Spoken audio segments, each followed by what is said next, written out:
वारकरी संप्रदायातील थोर महात्मे व महाराष्ट्रातील विचारवंतांची दुर्मिळ कीर्तने, प्रवचने, व्याख्याने ऐकण्यासाठी सुरेश महाराज सूळ या यूट्यूब चॅनलला अवश्य सबस्क्राईब करून बेल आयकॉन दाबा.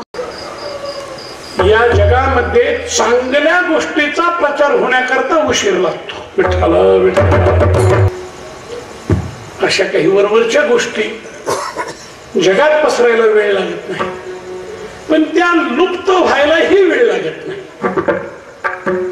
लुप्तही होत. त्याप्रमाणे छोटे मोठे पंथ आपापल्यापासूनच त्या पंथाचे संस्थापक असं जगालाही सांगतात. हा पंथ मागावून कुठून आला असं नाही, हा आमच्यापासूनच निर्माण झाला असं. आम्हीच संस्थापक आहोत.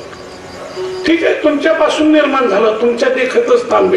विठ्ठल मला वाटतं या ग्रंथाची नाव तरी आपण ऐकूया. आजच्या काळात ग्रंथ तर आम्ही लुप्तच केली, आपणच लुप्त केली. वारकरी संप्रदायातील माणूस ना माणूस या गोष्टीला जबाबदार आहे. विठ्ठला विठ्ठला संप्रदायामध्ये जगण्यात आमचं आयुष्य चाललेलं आहे, पण संप्रदायाला जगविण्यामध्ये आम्ही असमर्थ ठरलेलो आहोत. विठ्ठला कुठे गेला अमृतानु, कुठे गेली ती चांगली 65 आणि बोल बोलतो ज्ञानेश्वरी तरी कुठे गेली. सप्ताहाचा गाभा ज्ञानेश्वरीचं प्रवचन असे आपल्यासारख्याला आज कल्पना नाही, कारण तुम्ही मंडळी जेव्हापासून यात उड्या घेतल्या आणि उत्साहाने करता त्याच्या अगोदरच ही गोष्ट मागे सरकली. काही वर्ष लोटली आता ज्ञानेश्वरीचं प्रवचन पारायण वेगळं, प्रवचन ते भलेही काही लोकात व्हायचे, त्याला फार लोक नसायचे. अर्थात आमचे परमपूज्य गुरुवारी मामासाहेब, परमपूज्य गुरुवारी धोंडा महाराज, शंकर महाराज, खंडारकर, रंगनाथ महाराज हे महात्मे जोवर होते तोवर ज्ञानेश्वरीच्या प्रवचनाला ही कीर्तनाहून अधिक गर्दी असायची. कीर्तनापेक्षा दुपारच्या वेळेत.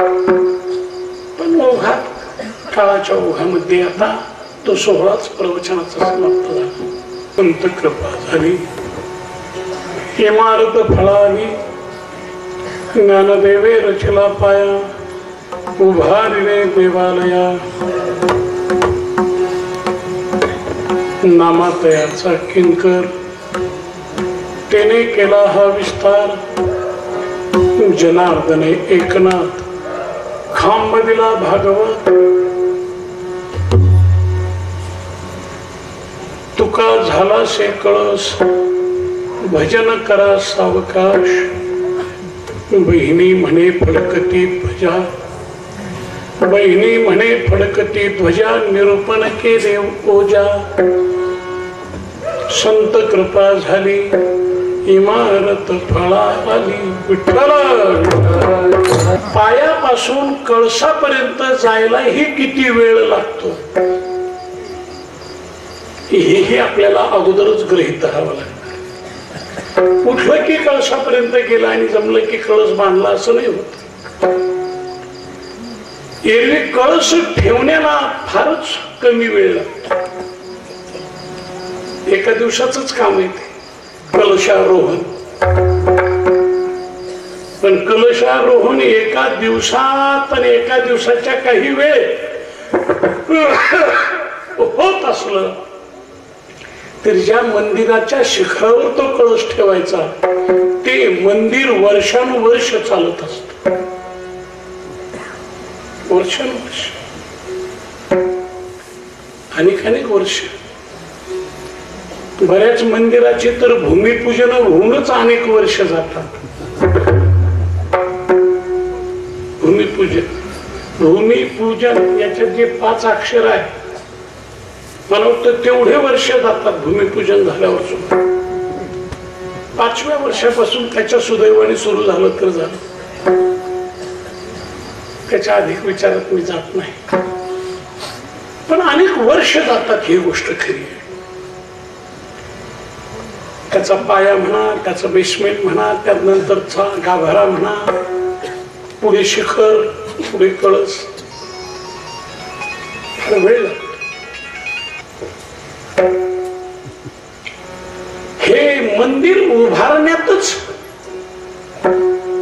एक मानसिक आनंद असतो. मला वाटतं मंदिराचं एक वेगळंच आहे. बांधून झाल्यानंतर कथा कीर्तन भजन पूजन दर्शनाधिकाने ते आनंद देईल यात काही नवल नाही, पण बांधत असतानाच खऱ्या अर्थाने एक आनंद देत असतो, समाधान देत असत. मंदिर आणि ते बांधणारा हे दोघे सारखेच उंचीने जात असतात. विठ्ठला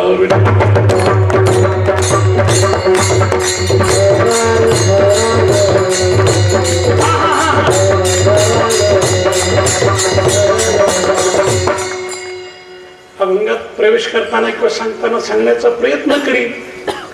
जगद्गुरु तुकोबाराय ज्या या भागवत धर्म मंदिराचे कळस झाले, या मंदिराचं काम किमान 500 वर्ष चालू होत. 5 वर्ष तर नव्हे, 500 वर्ष. काही शतकामध्ये पायात झाला, काही शतकामध्ये खांब उभारणी झाली, काही शतकामध्ये कोट विस्तार झाला, आणि शेवटी 5व्या शतकामध्ये या भागवत धर्म मंदिरावर कळस बसला.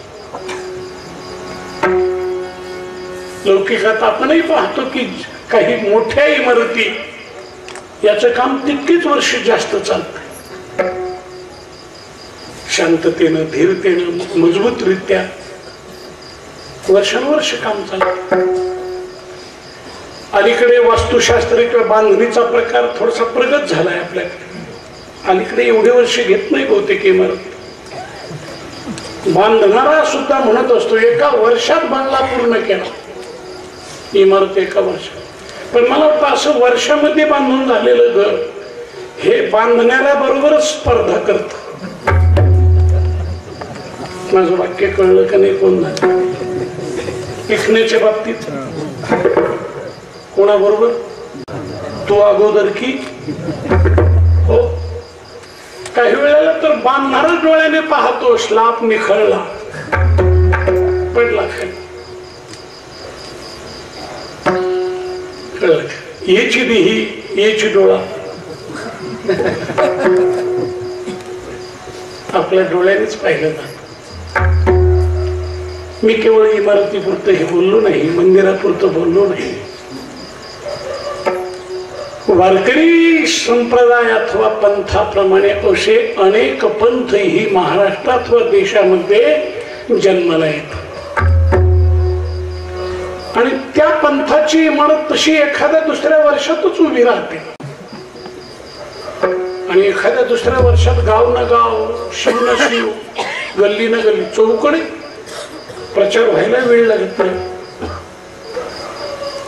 या जगामध्ये चांगल्या गोष्टीचा प्रचार होण्याकरता उशीर लागतो. विठ्ठला विठ्ठला.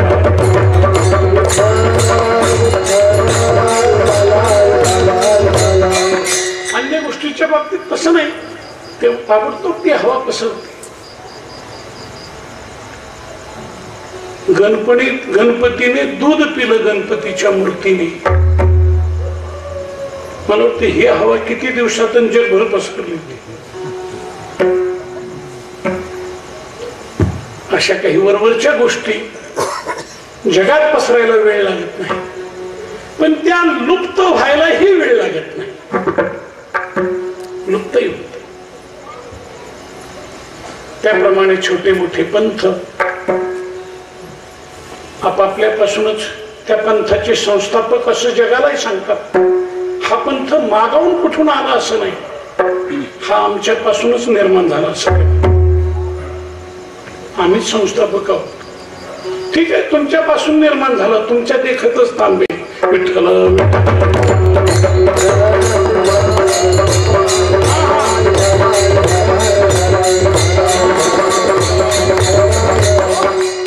या भागवत धर्म मंदिराचा पाया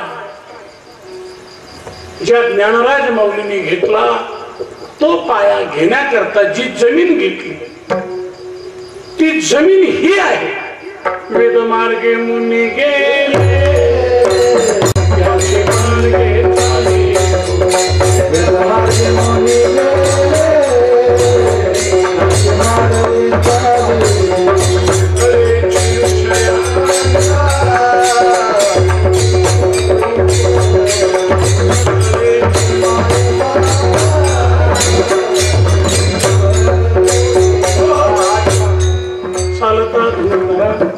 तरंगाकारी हर बोलो ज्ञानदेव निवृत्तीचा विसरलो. तर वेद मारे या जमिनीवर बांधलं गेलेलं हे मंदिर आहे. वाचा बोलू वेदनी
कार्यक्रम आहे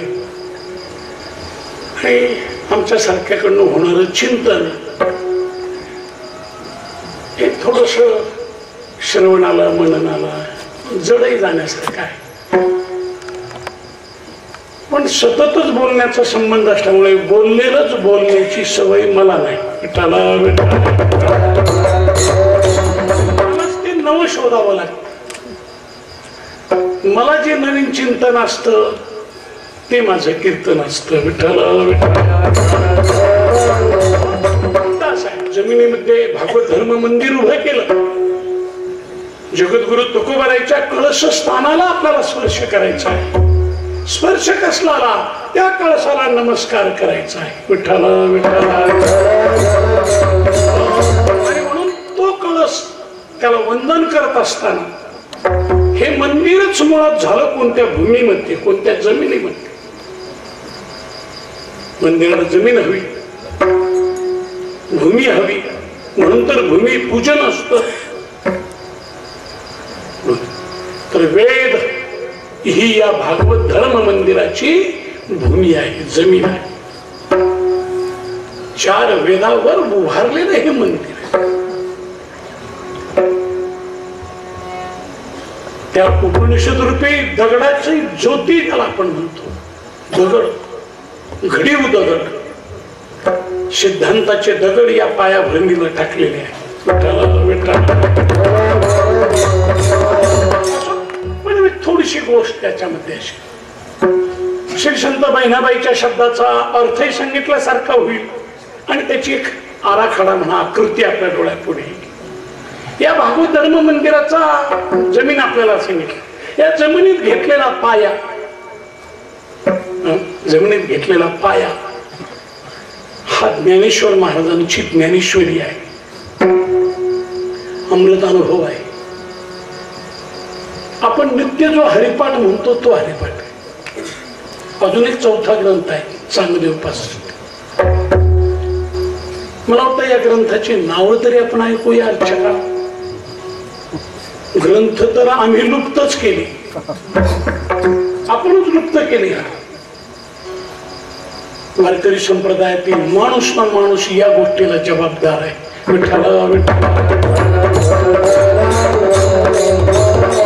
संप्रदायामध्ये जगण्यात आमचं आयुष्य चाललेलं आहे. पण संप्रदायाला जगविण्यामध्ये आम्ही असमर्थ ठरलेलो आहोत. विठ्ठला कुठे गेला अमृतानु, कुठे गेली ती चांगली उपासष्ट, आणि बोलता ज्ञानेश्वरी तरी कुठे गेली. चाटे सरासारख्यांना मला वाटतं मला म्हणावं लागेल की त्यांच्याकडे काय तो दोष नाही, सगळ्या महाराष्ट्रातच नाही. मला वाटतं या सत्संगात ज्ञानेश्वरीचं प्रवचन हा ठीक आहे, गाथापारायण तर तो यावेळेचा तो प्रसंग वातावरणच आहे, निमित्तच आहे. गाथापारायण फार झालं आपण ज्ञानेश्वरीच्या पारायणावर धरू. एरवी ज्ञानेश्वरीची असतात, आज गाथा आहे पुढे ते. पण सप्ताहाचा गाभा ज्ञानेश्वरीचं प्रवचन असेल हे आपल्यासारख्याला आज कल्पना नाही. कारण तुम्ही मंडळी जेव्हापासून या तोड्या घेतल्या आणि उत्साहाने करता त्याच्या अगोदरच ही गोष्ट मागे सरकली. काही वर्ष लोटली आता ज्ञानेश्वरीचं प्रवचन पारायण वेगळं, प्रवचन हे भलेही काही लोकात व्हायचे, त्याला फार लोक नसायचे. अर्थात आमचे परमपूज्य गुरुवारी मामासाहेब, परमपूज्य गुरुवारी धोंडा महाराज, शंकर महाराज खंडारकर, रंगनाथ महाराज हे महात्मे जोवर होते तोवर ज्ञानेश्वरीच्या प्रवचनाला ही कीर्तनाहून अधिक गर्दी असायची, कीर्तनापेक्षा दुपारच्या वेळेत. पण ओघात, काळाच्या ओघामध्ये आता तो सोहळाच प्रवचनाचा समाप्त झाला. तेव्हा ज्ञानेश्वरी सुद्धा आता जाते आहे अशी अवस्था.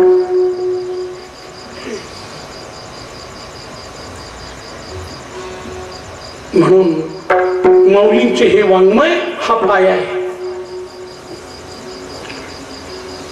हा पाया आहे. त्याच वेळेला श्री संत नामदेव महाराजांनी त्याला फार मोठा कोट घालून ठेवला. अलीकडे कोट असण्याची कल्पना लवकर रुचेल, कारण शहराधिकामध्ये बंगला होत असताना पहिला बंगल्याचा कंपाऊंड वॉल म्हणतो आपण, ते कंपाऊंड केलं जात. पुन्हा कंपाऊंडच्या आत कोणी येऊ नये, बंगल्यात तर कोणी शिरूच नाही. 5 बोटांनी भीक देण्याकरता भिकारी सुद्धा दरवाजा समोर येऊ नये असा बंदोबस्त. विठ्ठल विठ्ठल.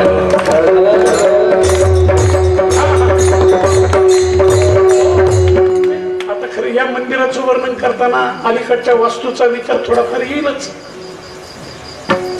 बहुतेक पूर्वी जुने वाडे, जुने घरे ते लावले जायचे. माझं वाक्य जरा ते त्याचे दरवाजे लागायचे. प्रसंगी रात्री म्हणा किंवा दिवसा गावाला जायचं ते लागायचे. आता ही नवीन इमारती, नवीन बंगले हे लावले जात नाही, हे उघडले जातात. विठ्ठल विठ्ठल विठ्ठल.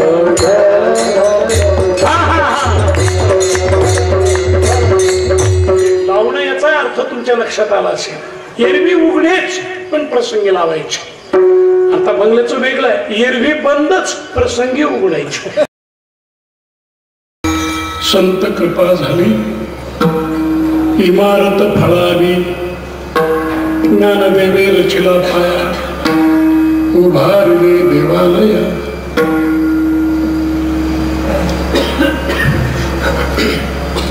सेवेसाठी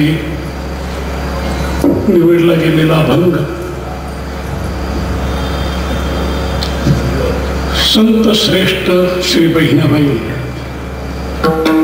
यांच्याही नावे असलेला आणि जगद्गुरु तुकोबा यांच्याही नावे प्रसिद्ध म्हणून एक प्रकारचा असलेला आणि प्रसिद्धच असलेला विठ्ठल.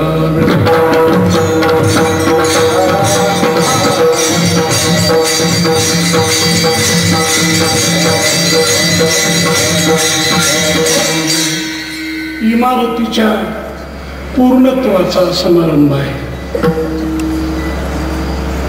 आणि म्हणून त्या दृष्टीनं ज्या अभंगात इमारत हा शब्दच आलेला आहे त्या अभंगावरचं चिंतन करणं उचित अशा रीतीचं आहे. योगायोग की अगोदरच्या सर्व कीर्तनातून माझ्याकरता हा अभंग वाचला. विठ्ठला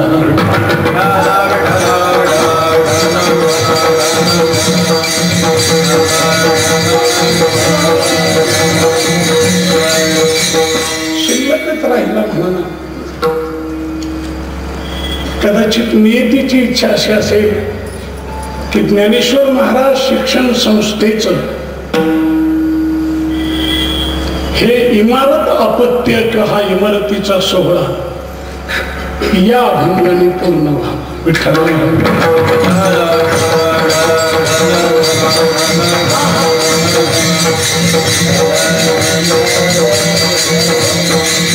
या बहिणाबाईंच्या अक्षरांचं काहीसं चिंतन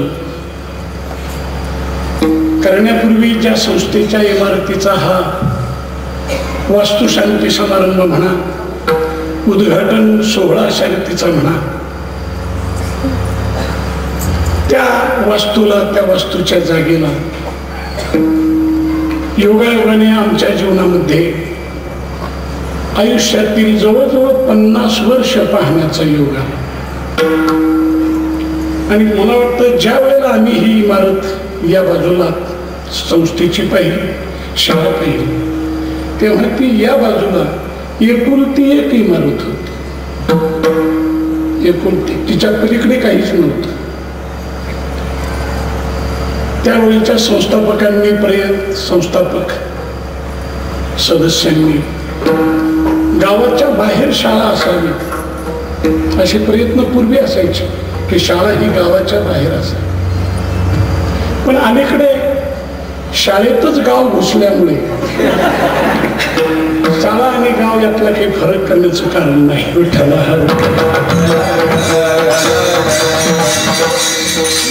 केवळ विस्तार आणि क्षेत्र या नात्याने ही गोष्ट बोललो नाही, एवढ्याने बोललो नाही. आता शाळेमध्ये गाव घुसला याचा अर्थ गावातली लोक त्या शाळेमध्ये असतात, नियोजन करतात, संयोजन करतात. अगदी अतिउच्च ध्येयाने ती संस्था चालवत असले संस्थेचं आणि शिक्षणाचं पावित्र्य सांभाळून तर त्यांना त्रिवाद धन्यवाद दिले पाहिजे. पण त्या शाळेमध्ये सुद्धा गाव घुसलं, गाव गेलाय, गुंडी गाव गुंडी आहे असा काही प्रकार जर म्हटला तर मग शाळेचं पावित्र्य एकदम एक प्रकारचं नाहीसं होतं. आणि मला असं वाटतं की या ज्ञानेश्वर संस्थांचं हे पावित्र्य अलंकारपुरी पुण्यभूमी पवित्र, मुळातच पवित्र क्षेत्रामध्येच, पवित्र क्षेत्रामध्ये. आणि हे क्षेत्र पावित्र्य केवळ आळंदीच्या गावापुरतं नाही, तर मला वाटतं समग्र पुणे शहर सुद्धा या पावित्र्यातच आहे. माझा असा पक्का अंदाज आहे की मी जो आता प्रसिद्ध श्लोक म्हटलो, अलंकारपुरी पुण्यभूमी पवित्र, यातल्या पुण्य शब्दामुळेच पुणे शहराचं पुणे हे नाव आहे. पुणे हे ते नाव आहे. आणि पुणे शहर किंवा हा पुण्यभूमीचा जो परिसर आहे, या परिसरामध्येच ज्ञानराज माऊलींनी समाधी वगैरे घेतली. त्या अगोदर शिवपीठ हे जुनाट पूर्वी येथे होते. अगोदर पुण्यभूमी, आणि पुण्यभूमीमध्ये पवित्र नाही ज्ञानेन सदृशम पवित्र इह विद्यते, ज्ञानासारखी पवित्र वस्तू या जगतात दुसरी नाही.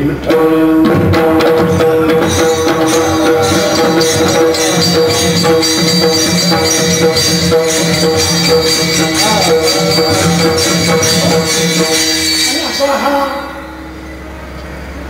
पवित्र क्षेत्रामध्ये पवित्र ज्ञानाचा प्रसार करणारी ही संस्था कोट्यावधीची इमारत पूर्णत्वाला नेते आहे. त्यात मला मजेनं म्हणून असं वाटतं की हा ज्ञान क्षेत्रातील किंवा ज्ञानाचा वटवृक्ष वडगावकरांच्या निमित्ताने विठ्ठला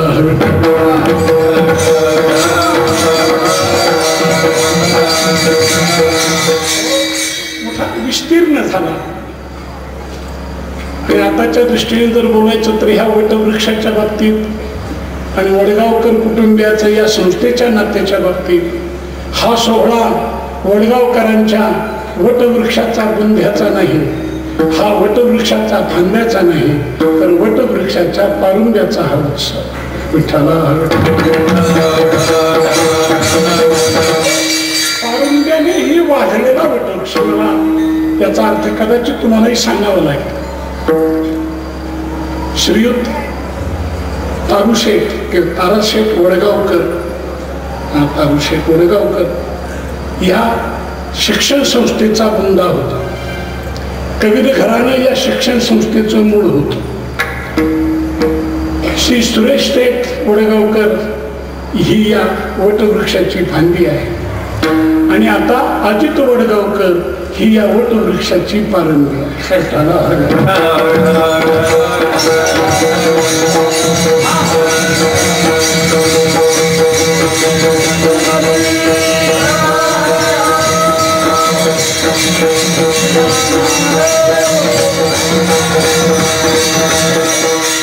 मगाशी समारंभ होऊन गेला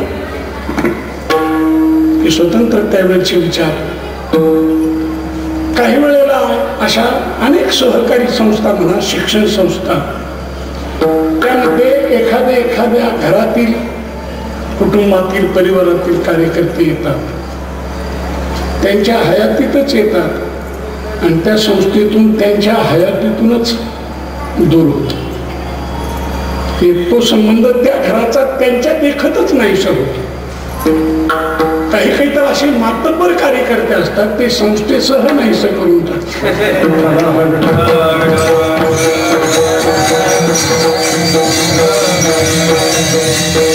संस्था ही बंद आणि यांचं त्या संस्थेच्या जागी जाणं येणं ही बंद. सगळंच समान.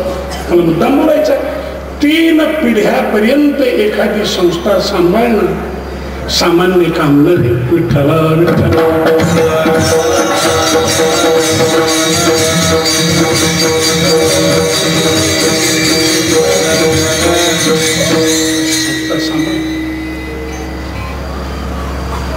बऱ्याच वेळेला बऱ्याच संस्था संचालक मंडळी चालू असल्यामुळे त्या बंद असतात.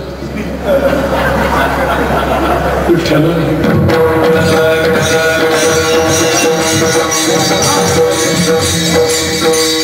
चालू संस्था संचालकांची बंद संस्था. बंद संस्था. आणि त्याच्या उलट धनाने, मानाने, स्थानाने, स्वतःच्या मुखाने बंद असलेले संचालक संस्था चालू ठेवत असतात.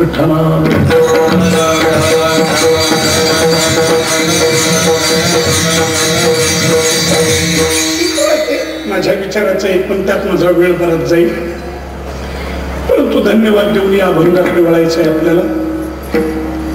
आणि आळंदी सारख्या क्षेत्रामध्ये, आळंदी क्षेत्राला साजेल अशा प्रकारची शिक्षण संस्था आणि तत्वतः खाजगी स्वरूपाची असलेली शिक्षण संस्था येथे उभी राहिली, पूर्ण झाली. मुलांचीही शिक्षण, मुलींचीही शिक्षण. एरवी तुकोबरांच्या नावावरच मोडणारा हा अभंग संत कृपा झाले. पण तो बहिणाबाईच्या नावाचा मुद्दाम घेतला की येथे मुलाबरोबर मुलींचंही शिक्षण आहे, म्हणून त्यालाही न्याय दिला पाहिजे.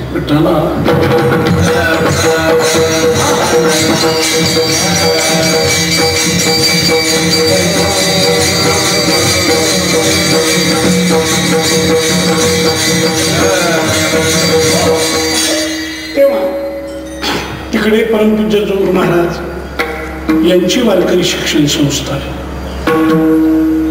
इकडे या वडगावकर घराण्याने जोपासलेली सांभाळलेली ज्ञानेश्वर महाराज शिक्षण संस्था ही बऱ्याच कालातील या क्षेत्रांची वैशिष्ट्ये राहिली. विठ्ठला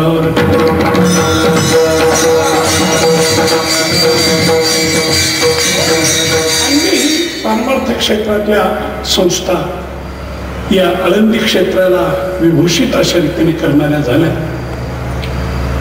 तेव्हा एक लौकिक शिक्षण देणारी ही संस्था आध्यात्मिक अथवा अलौकिक जीवनाकडे नेणाऱ्या अन्य संस्था या सर्व संस्थांनी संत श्रेष्ठ ज्ञानराज माऊलींचा ज्ञानाचा महामंत्र आवाज सुबोध करण्याचा प्रयत्न केला. विठ्ठला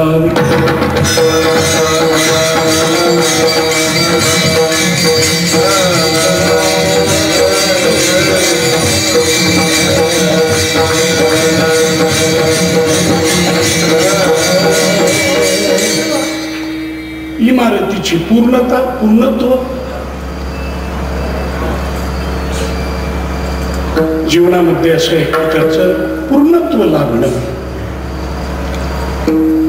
लौकिकामध्ये आपण इमारत अथवा अन्य या गोष्टी बंगला असेल घरदार याला जड वस्तू असं म्हणतो. मग जड वस्तूमध्ये पूर्णत्व आणि अपूर्णत्व कुठलं? वेदांत चिंतनामध्ये कोणताही विषय समोर आला की विषयाच्या जोडीला विषय असतो. विषय याचा अर्थ संशय. विठ्ठला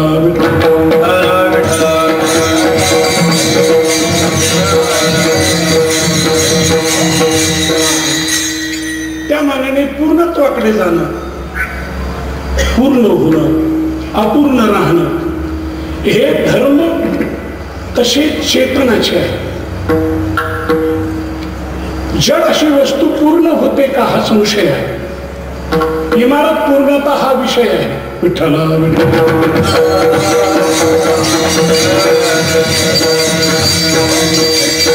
जडत्वामध्ये हे धर्म संभवत नाही.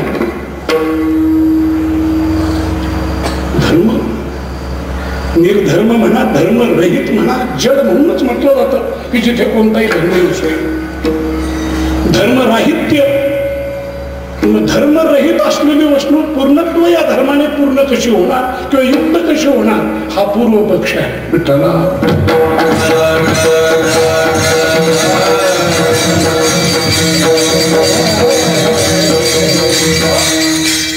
आणि वेदांत सिद्धांताप्रमाणे जड वस्तू या जगात नाहीच आहे.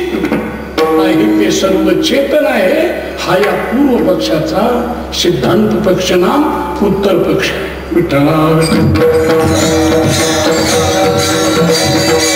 जडत्वाला जागाच नाही.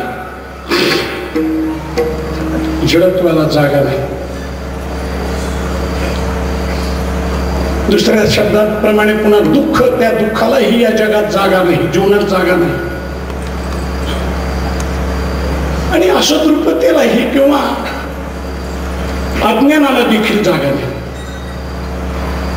आपल्या ध्यानी आलं असेल की मी सदचिद आणि आनंद यातील जडत्व सापेक्ष धर्म चिद आहे, असतच्या सापेक्ष सत आहे, दुःखाच्या सापेक्ष आनंद शर्तीचा आहे. तूर्त आपण जडापुरतं चिंतन करूया की या जगात जड वस्तू पूर्ण कशी झाली. जडामध्ये चेतन वस्तू असेल तर ती पूर्णत्वाला जाऊ शकते. एखादा मनुष्य आहे, जीवन जगणार आहे, एक काल तो अपूर्ण जीवन जगतो, एक काल परिपूर्ण तो एक प्रकारचा होतो. राजकीय क्षेत्रात उतरला तर लवकरात लवकर पूर्ण होतो. कितीही अपूर्ण असला तरी विठ्ठला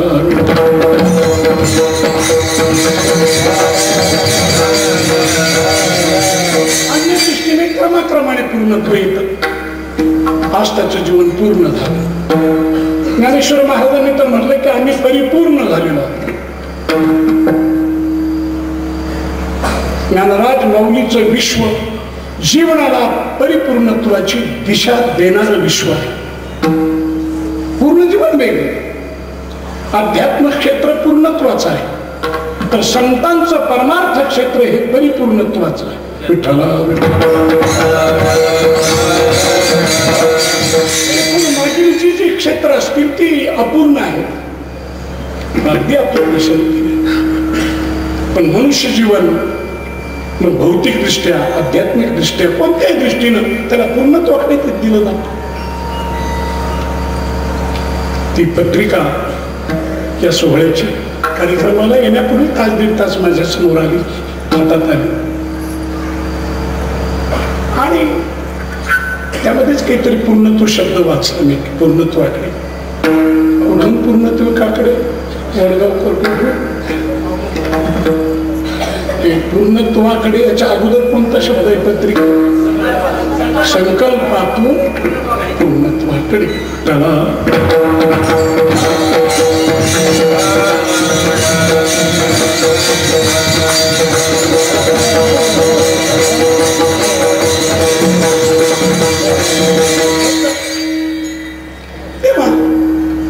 इमारतीचं परिपूर्णत्व हे या चिंतनाचं अधिकरण आहे, मुख्य विषय. आणि विषय म्हटला की त्याला संशय येतो, संशय म्हटला की त्यात पूर्वपक्ष येतो, पुढे त्याचा उत्तर पक्ष येतो आणि तेथून पुढे पुढची वाटचाल संगतीकडे होती.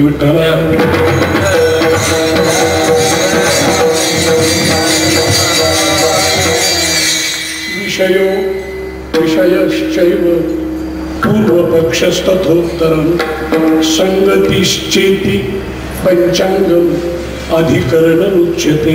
विठ्ठला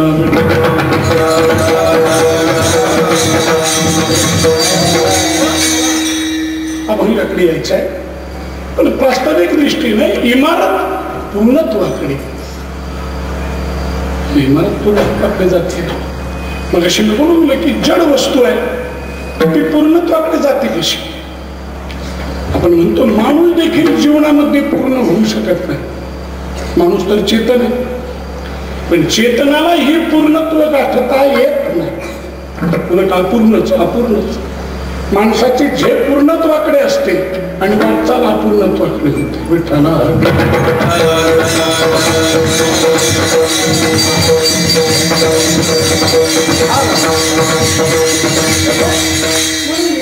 जेथे चेतन पूर्ण होत नाही तिथे अचेतन अथवा जड असलेली इमारत पूर्ण झाली कशी? मगाशी त्याचं उत्तर मी तसं देऊन गेलो की हा पूर्वपक्ष हा कल्पित असतो, अपूर्ण असतो, अज्ञानात असतो. मुळात जड पूर्ण होत नाही ही गोष्ट खरी आहे, पण जगात जड असेल तर ना, जीवनात जड असेल तर जड नाही. आणि एवढाच एक साक्षात्कार पूर्ण जगाला देण्याकरता ज्ञानेश्वर महाराजांना जड भिंत चालविण्याचा चमत्कार करावा लागला.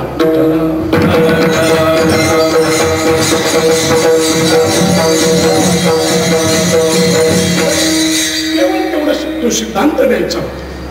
नेहमीच बोलत आलो आपण की ज्ञानेश्वर महाराजांची ज्ञानेश्वरी अमृतानुभव चांगदेव 65 आदी ग्रंथ हे सिद्धांत आहे.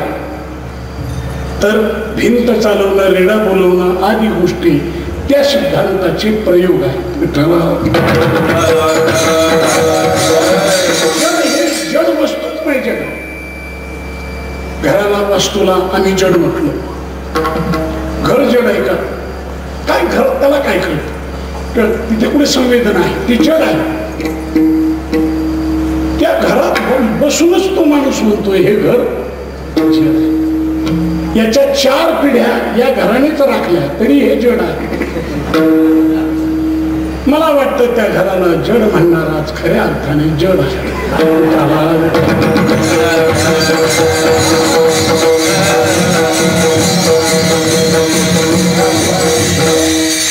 पिढ्या असंख्य जीवांना ऊन, वारा, पाणी, पावसापासून रक्षण करणाऱ्या त्या भिंती आहे, रक्षण करणारं ते घर आहे. सगळी माणसं त्यात वाचली, राहिली, थांबली, जगली.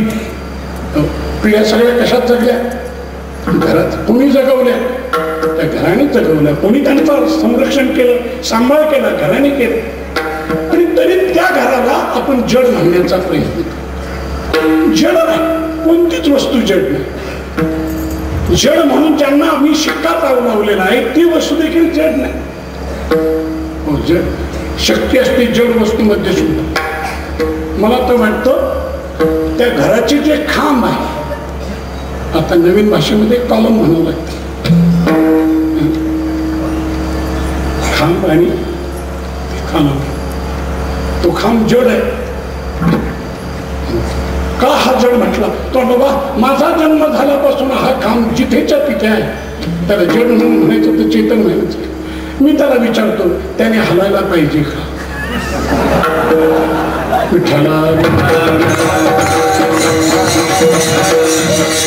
भाषेत बोलायचं तर त्याने चेतन व्हायला पाहिजे का? तो खांब चेतन झाला तरी हे जड म्हणायलाही शिल्लक राहणार नाही. म्हणून त्याचं जडत्व हे चैतन्य.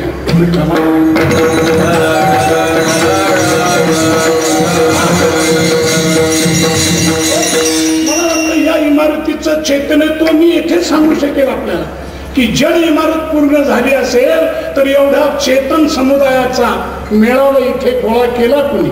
विठ्ठला.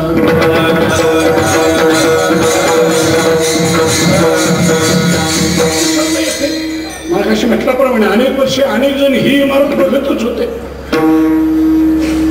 फार झालं तर काही वेळेला आताच्या नियमाप्रमाणे काही पालक मुलांना शाळेत आणून पोहोचवण्याकरता कदाचित शाळेत येत असते.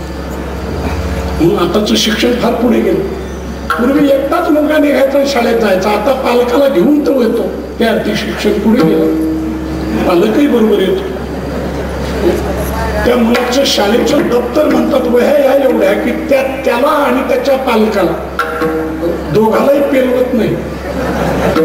फारच प्रगती झालं तर सरांनाच घरी बोलावं लागेल, तुम्ही मदतीला या वह्या घेऊन येण्याची. विठ्ठला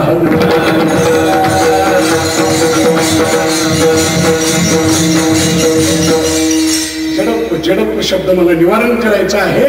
वास्तू ही जड नाही, ती ही चेतन आहे म्हणून पूर्ण झाली. कारण जड वस्तू नाही. आपल्या अंगावरचा तो छोटासा कपडा, रुमाल चेतन आहे का जड आहे? काय म्हणावं लागेल त्याला? चेतन तर म्हणता येणार नाही. पण जड म्हणायला जावं तर मोठी अडचण येते. फार दिवसापूर्वी आम्ही पाहिलं की बसमध्ये गाडी पकडत असताना काही माणसांना गाडीमध्ये जाऊन बसता येत नाही गर्दीमुळे. आता कोणत्याही ठिकाणी माणसंच माणसाला आडवे येतात. विठ्ठला.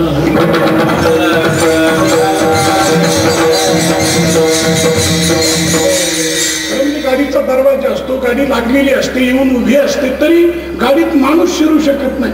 कारण चढणाऱ्या शिरणाऱ्या माणसांनीच ते दार बंद केलेलं असतं. आम्ही चढत नाही, तुम्ही चढू नका. प्रगतीची लक्षण.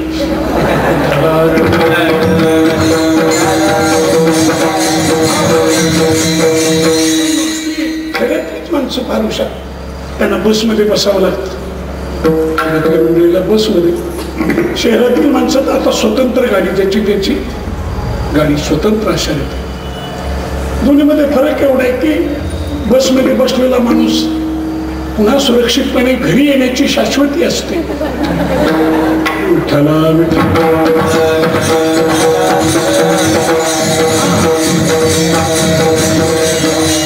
बुद्धिमान माणसं, आपल्याला चढता येत नाही ना, मग जवळ असलेला एखादा साधा रुमाल तो कुठेतरी बाहेरच्याच खिडकीतून कुठे त्या शीटवर टाकून देतो. परिणाम असा होतो की त्या सीटवर दुसरा माणूस बसत नाही. मग या माणसाची जागा धरली कोणी? चेतनाची जडाने जागा धरली का जडाची चेतनाने धरली? कोण जड आणि कोण चेतन?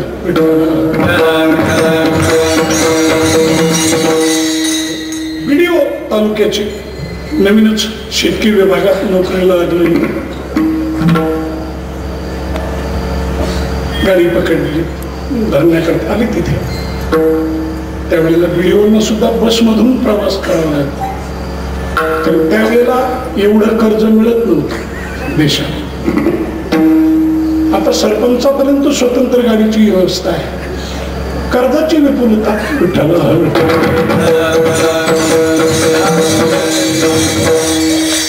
विचार केला बस म्हणून. आणि ज्या गावाला त्यांची योजना होती त्या गावाच्या स्टाफ जवळ ते उतरले. पण उतरण्यापूर्वी बसतानाच असा प्रसंग आला की त्या व्हिडिओना गाडीत चढता आलं पण बसता येईना. मग त्या ज्या गावात तो मनुष्य होता तो गाडीत बसला तो पाठीमागे आणि साहेब उभे आहेत त्याला दिसलं गाडीमध्ये पुढे. त्यांच्या शेजारी मनुष्य दिसेना त्याला बसलेल्या माणसाला. तो साहेब तिथे बसा तिथे बसा. साहेब खाली बघू वाटले पण बसायला तयार नाही बसत नव्हतं. म्हणलं साहेब बसा ना. हा फारच वेळा म्हणू लागला. साहेब नाही तर म्हटलं अरे तिथे रुमाल आहे. म्हणजे एवढा मोठा तालुक्याचा व्हिडिओ कुणी अडवला सांगा तुम्हाला. तो रुमाल धुतलेला सुद्धा नव्हता.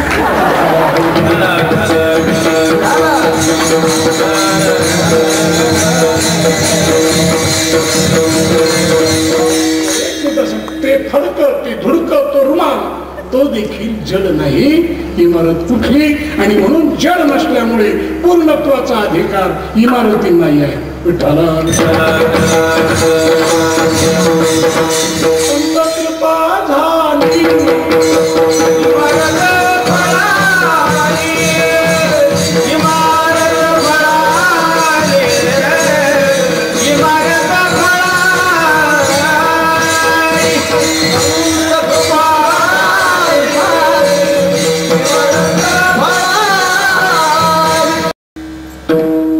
कळस या शब्दामध्ये आणखी काही दुसरं गोड रहस्य आहे.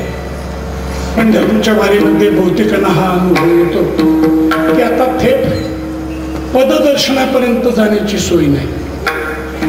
मग ती गरज आपण मुखदर्शनावर भागवतो. पण आता मुखदर्शनाकडे जाणं ही कठीण आहे. मग तीच गोष्ट आता कळस दर्शनाने भाग. तुका म्हणे मोक्ष देखील नाश अहंकाराचा. म्हणून मला वाटतं बहिणाबाईंना असं सांगावं असं वाटत असावं की आता देवाची पाय देवाचं स्वरूप त्याचं दर्शन हे फार अवघडच आहे. अति संख्येनेही अवघड आहे अधिकाराने अवघड आहे. यापेक्षा देव पाहायला जाण्यापेक्षा त्याच्या मागेच आणि दुरूनच दिसणारा कळस तिथेच थांबा. फक्त कळस पहा. तुकाराम तुकाराम तुकाराम तुकाराम तुकाराम तुकाराम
कळस भजन करा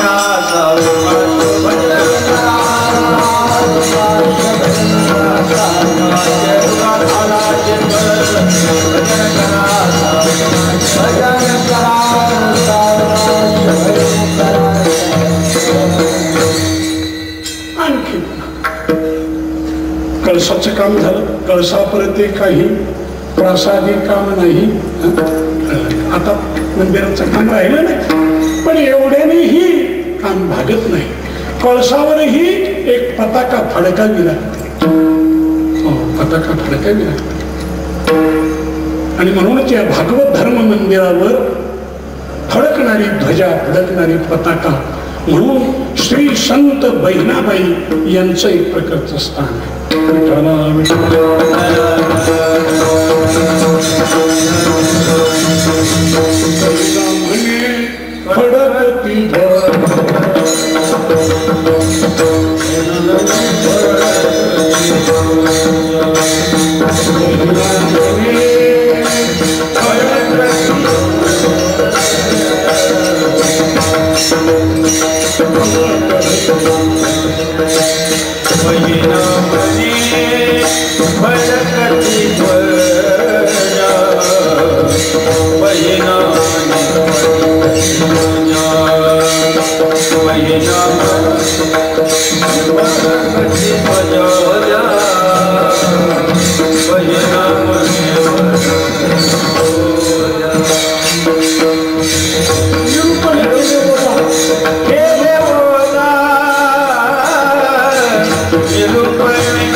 मार्गाच्या शेवटच्या कडव्या बहिणा म्हणे फडकती ध्वजा. इथे स्त्रियांचा अधिकार नाही, इथे स्त्रियांना प्रवेश नाही, इथे स्त्रिया नको, तिथे नको, याही गोष्टी आता करण्याची आवश्यकता राहिली नाही.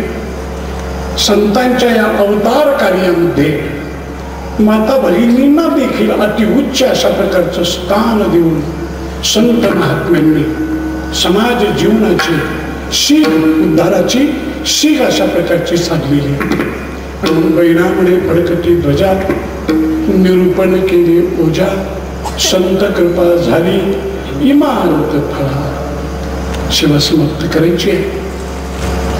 आणि खरोखर त्यांना इमारत बांधण्याच्या पूर्णत्वाचं समाधान बघायला शरीर मिळालं. नाहीतर इमारत बांधणं तसं कठीण आहे. इमारत ही इमारत असते. विठ्ठला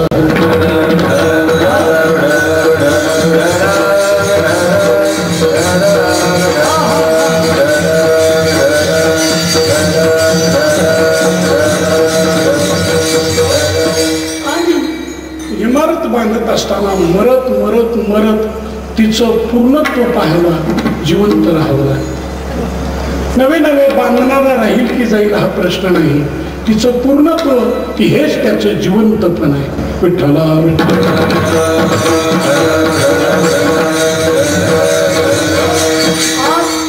सर्व देशामध्ये असलेला हा भक्ती संप्रदाय, भागवत संप्रदाय अर्थात हीच कोणी इमारत, हेच कोणी देवालय साधू संतांच्या जिवंत असल्याची साक्ष देत आहे. त्यांच्या अमरत्वाची साक्ष अशा रीतीने देत आहे. म्हणून उपनिषदात म्हटल्याप्रमाणे अमरत्व हा आत्म्याचा स्वभाव आहे. आणि म्हणून आपल्या जीवनात असलेलं अमर आत्म्याचं अस्तित्व हे कोणत्या तरी रीतीनं बाहेर पडण्याचा प्रयत्न करतं. आपलं अमरत्व प्रगट करण्याचा प्रयत्न करतं. आणि हा प्रयत्न इमारत बांधण्यापासून होतो. इमारत बांधणाऱ्याला हे नक्की माहिती आहे की हिचा उपभोग मी घेऊ शकणार नाही. कारण इमारतीचं आयुष्य आणि त्याचं आयुष्य याचा अंदाज त्याला नक्की असतो.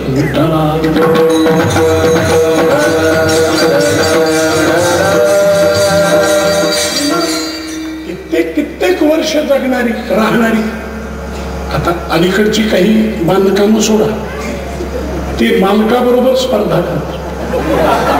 विठ्ठला हवी तू अगोदर कमी अगोदर. वास्तू शांतीच्या अगोदरच शांत झालेल्या इमारती भरपूर आहे. ते कंत्राट कोणी दिलं होतं घेतलं होतं याच्यावर अवलंबून आहे. विठ्ठला तरी देखील मी गेलो तरी ही इमारत मागे राहणार आहे. हेच माझं अमरत्व आहे. हा अमरत्वाचा संदेश इमारत देत असते.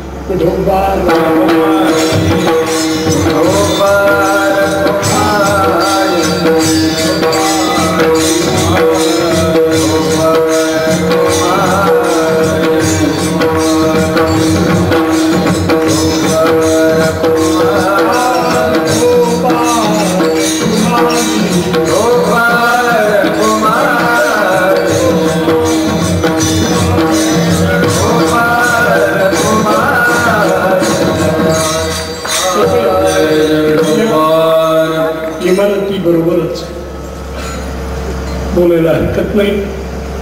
भागवत धर्माच्या आणि ह्या 21व्या शतकातील संप्रदायामध्ये भर टाकण्याचा आणि पुढे शेकडो वर्ष समाजाला दर्शन देण्याचा प्रयत्न करणाऱ्या ज्या संप्रदायात आपण इमारती उभ्या करण्याचा प्रयत्न केला